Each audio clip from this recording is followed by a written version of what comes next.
Hello, everyone, and welcome to the second episode of the Adjusted for Risk podcast. Yes, that's right. I said it, the second episode. We haven't been canceled yet, and we are rolling along here on the shores of South Lake Tahoe.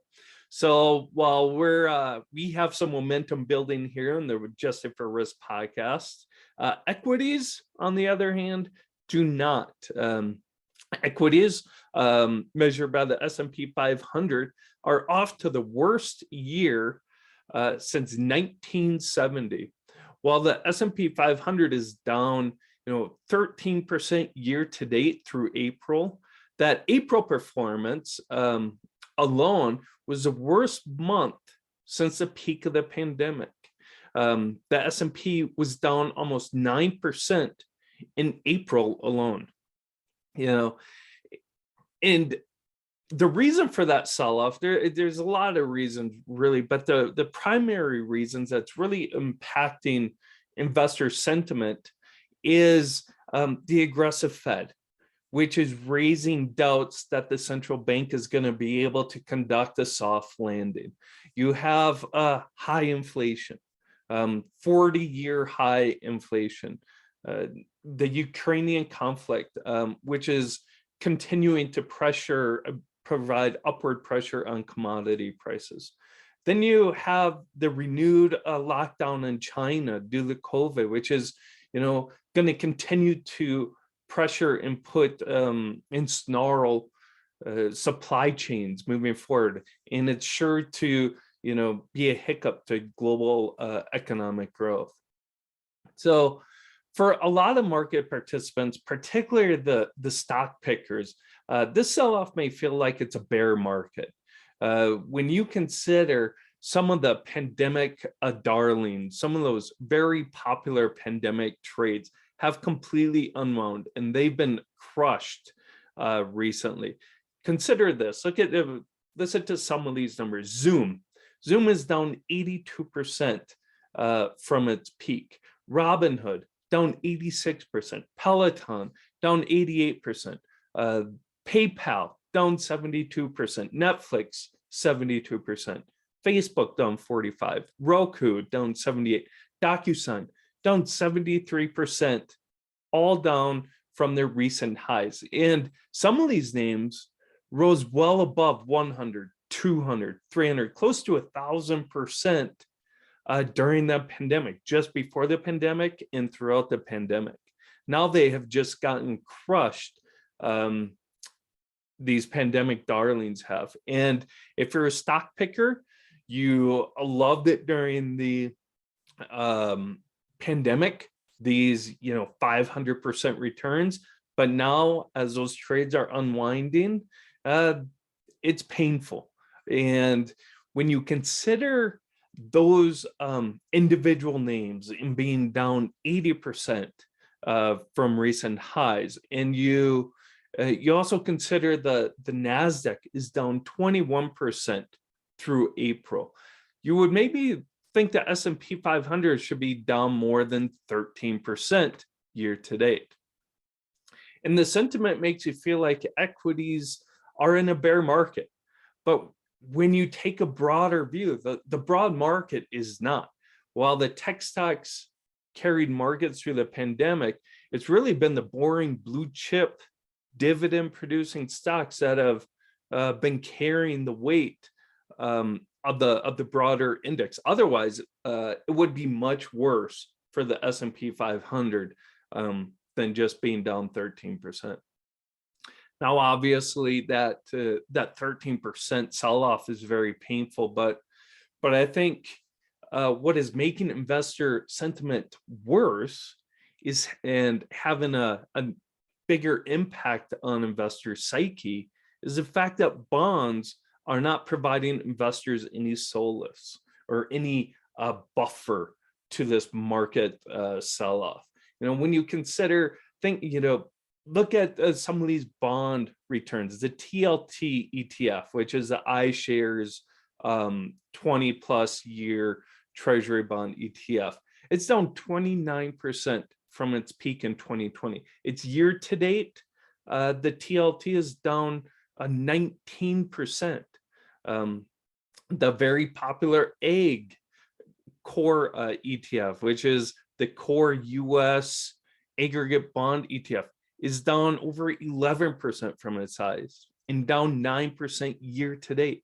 So when you consider some of these popular bond trades that are supposed to be safe havens, that are supposed to kind of soften the blow during those market corrections, are down as much and more than the broad equity market, that really impacts investor psyche.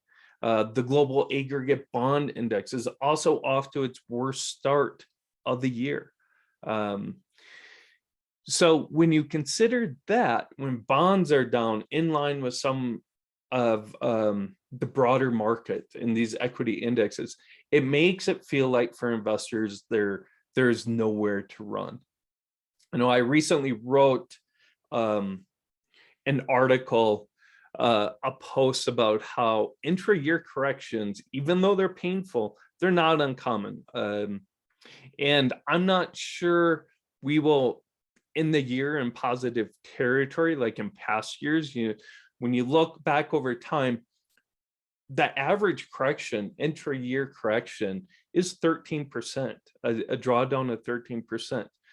But a lot of those intra-year corrections, those years end up positive. Will that be the case? I'm not sure, because during those years, it didn't coincide with a very aggressive Fed and quantitative tightening, which we're going to touch on here shortly. So another example of this market dynamics right now is, as we know, the S&P 500 cap weighted index, it has a very large weight to tech. And that has really hurt the cap weighted index year to date and since the drawdown. If we look at the more diversified equal weight version of the S&P 500, performance isn't as bad, and it's not in a correction territory. And it due to that reduced weighting in the tech sector that has been getting crushed recently. So there's this huge gap. And what's interesting, I recently wrote about it also, is leading after we've had a crisis or a big correction like we're experiencing now, or the great financial crisis or the dot-com, the excess return for the equal weighted S&P 500 over the traditional S&P 500, which is cap weight, spikes, because that cap weighted index typically gets, because of the exuberance, the exuberance in tech, it gets an overweight or a high concentration in one trade. And that trade then unwinds, and it really hurts that cap weighted index. So that broader, more diversified index, such as the S&P 500 equal weight, tends to outperform. And when you see a spike shortly after times of crisis. So it's very difficult in a loser's game when you really try and time a market like this. So rather than time the market and buy at the bottom, consider, including a dollar cost averaging strategy to gain exposure to equities, to a sector, or to an individual stock.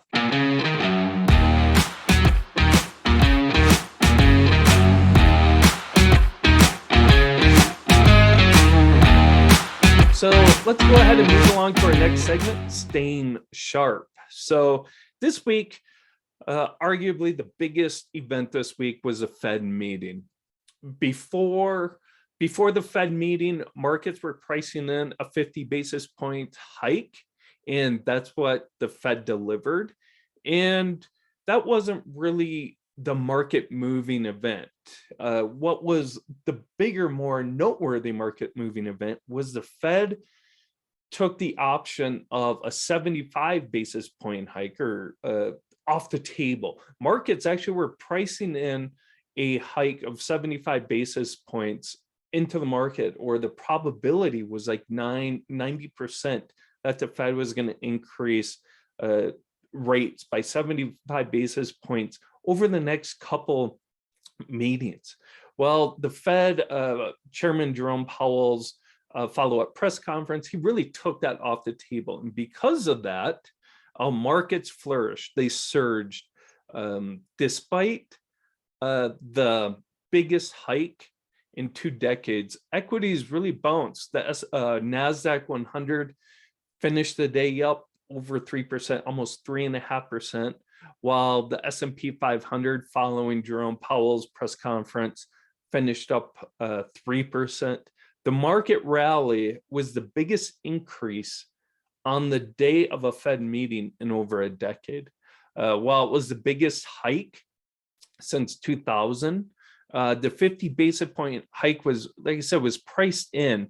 And an additional 50 basis point hikes in the future meetings are also expected.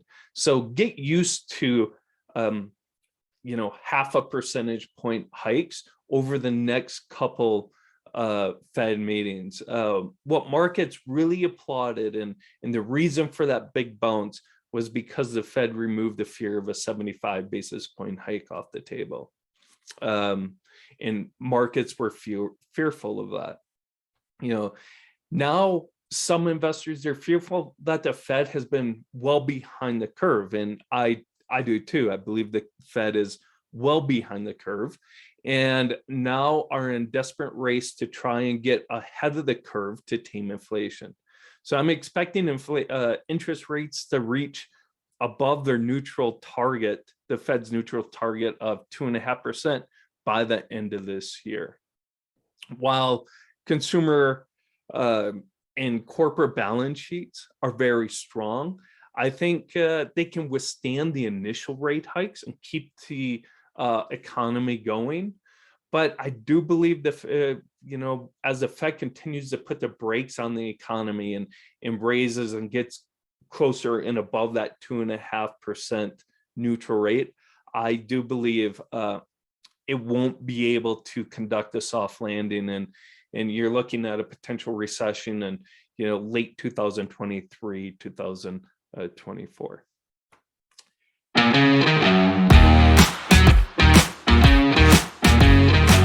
So with that being said, let's move on to something more fun and lighthearted in the Nauman's Musings segment.